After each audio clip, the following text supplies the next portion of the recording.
Je viens à cette tribune un peu amer de ce qu'il s'agit de décider avec cet article de la loi de finances. L'Europe dont il est question était déjà sous le choc du Brexit. Je n'en dis rien quant au contenu. J'approuve l'humour de mon collègue Bourlange sur le sujet, j'en comprends l'esprit. Et personne ne peut échapper aux conséquences que ça va avoir sur le vieux continent, en particulier sur la question des frontières, sur lesquelles il me semble que souvent on est trop désinvolte aujourd'hui. La question des frontières est posée de nouveau à propos de l'Irlande, entre l'Irlande du Nord et l'Irlande du Sud, mais tout le monde sait que si, comme c'est prévisible, et comme ils en annoncent l'intention, les Écossais ne renoncent pas à leur projet d'indépendance, de nouveau, nous aurons un problème similaire qui arrivera à l'horizon avec la force d'entraînement que ce genre de situation crée toujours. C'est un premier facteur de tension générale, il s'exprime dans le budget.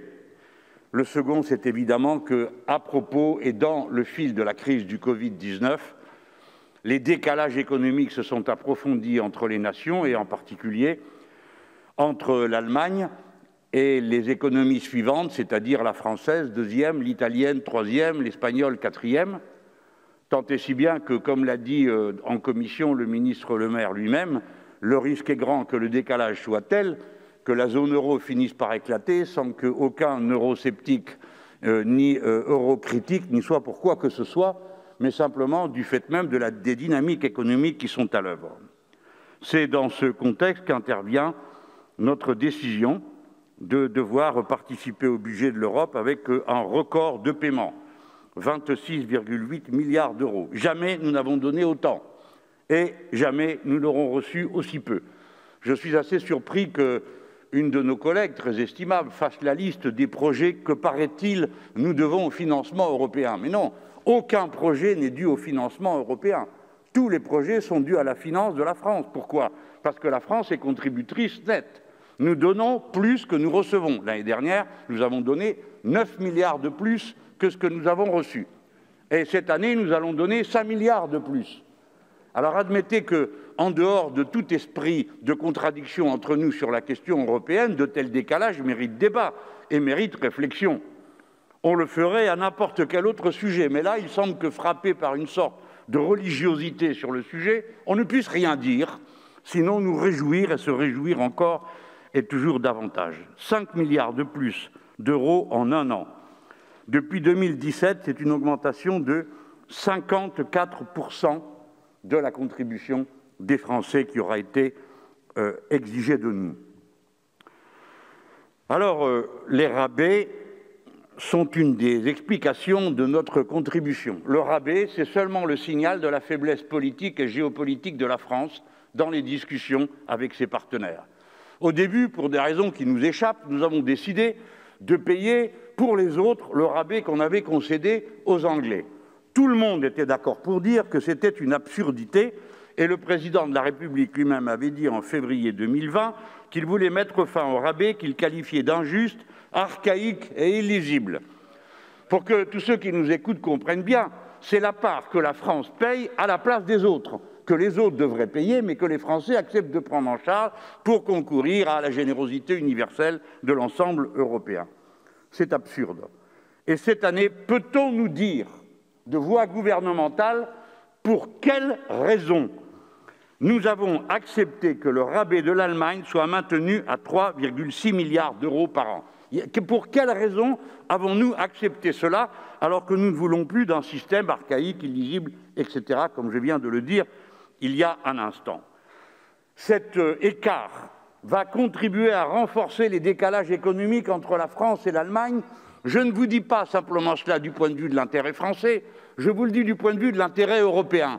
Personne n'a intérêt à ce que se creuse cet écart entre Français et Allemands, parce que ça, c'est la fin de tout ce qui a été construit. Et pour ma part, je ne suis pas un partisan du chaos. Si je suis avec mes camarades communistes et quelques autres critiques, très critiques, sur cette Europe de ces traités-là, il n'empêche que nous ne sommes pas partisans du bordel, du chaos, du chaos qui surviendrait si tout d'un coup on lâchait tout et si on abandonnait tout à la seule logique de la confrontation entre les pays. Nous sommes partisans de la concorde, encore faut-il qu'elle se fasse dans des conditions qui soient acceptables à nos yeux aussi. Pour la France, ce n'est pas le cas. Le rabais de l'Allemagne, je vous passe les autres. Pour quelle raison l'Autriche a-t-elle droit à une augmentation de 49% de son rabais? Pour quelle raison les Pays-Bas ont-ils 176% d'augmentation de leur rabais? Pour quelle raison le Danemark a 190% d'augmentation de son rabais? La Suède, 177%. Bref, 2,6 milliards d'euros à trouver chaque année. La France finance à elle seule le quart de toute cette somme. Pourquoi? Qu'est-ce qui nous vaut ce traitement particulier? Pourquoi ne peut-on pas répartir? Et je suis obligé de parler comme ça, du fait même de la façon avec laquelle se construit cette Europe des traités. Mon collègue Bourlanges a raison de dire que l'esprit européen tient à la volonté des nations, mais aussi à celle qu'exprimerait l'Europe elle-même. Si l'Europe n'a pas de ressources propres, alors comment peut-elle affirmer politiquement ce qui est important pour elle? Je veux dire ce qui est important pour son futur. Elle ne peut faire qu'une chose, c'est répartir un effort de solidarité qu'elle paye de ce propre argent national. Mais si on répartit cet effort de solidarité, vous voyez bien qu'on n'est plus en train de faire de la prospective. Et c'est ici même, de nos rangs, qu'est venue Madame Loiseau, disant qu'il n'était pas question qu'on subventionne des États qui se servaient de cette subvention pour pratiquer le dumping social à l'égard de la France, ce qu'ils font tous, à commencer par les Pays-Bas, qui, notamment par leur régime fiscal en direction des multinationales, prend l'argent qui, normalement, devrait être dans les caisses de l'Italie, de la France, parce que des entreprises qui font l'essentiel de leurs revenus dans ces pays-là s'en vont cotiser ailleurs, sans que personne n'y trouve rien à redire et qu'on se réconforte par des louanges et des chants sur l'amour que les Européens se portent, le couple franco-allemand et autres allégories romantiques tout à fait sympathiques, mais sans aucun rapport avec le seul principe qui vaille en politique, la réalité. La réalité, c'est que les Français sont les dindons de la farce. Et je vous fais les gros yeux d'avoir déserté le Conseil dans lequel le président a pensé que c'était élégant de demander à Madame la chancelière de nous représenter. C'était le deuxième jour. Quelles que soient les raisons, il faut être là tout le temps, même si on est d'accord sur tout ce qu'on a à dire. Les Français, dans le cadre actuel, sont d'abord représentés par les Français et par leur président. Voilà pourquoi, bien sûr, après cela, on peut dire que ce plan de relance n'en est pas un. Et vous le savez aussi bien que moi. Nous allons recevoir 40 milliards.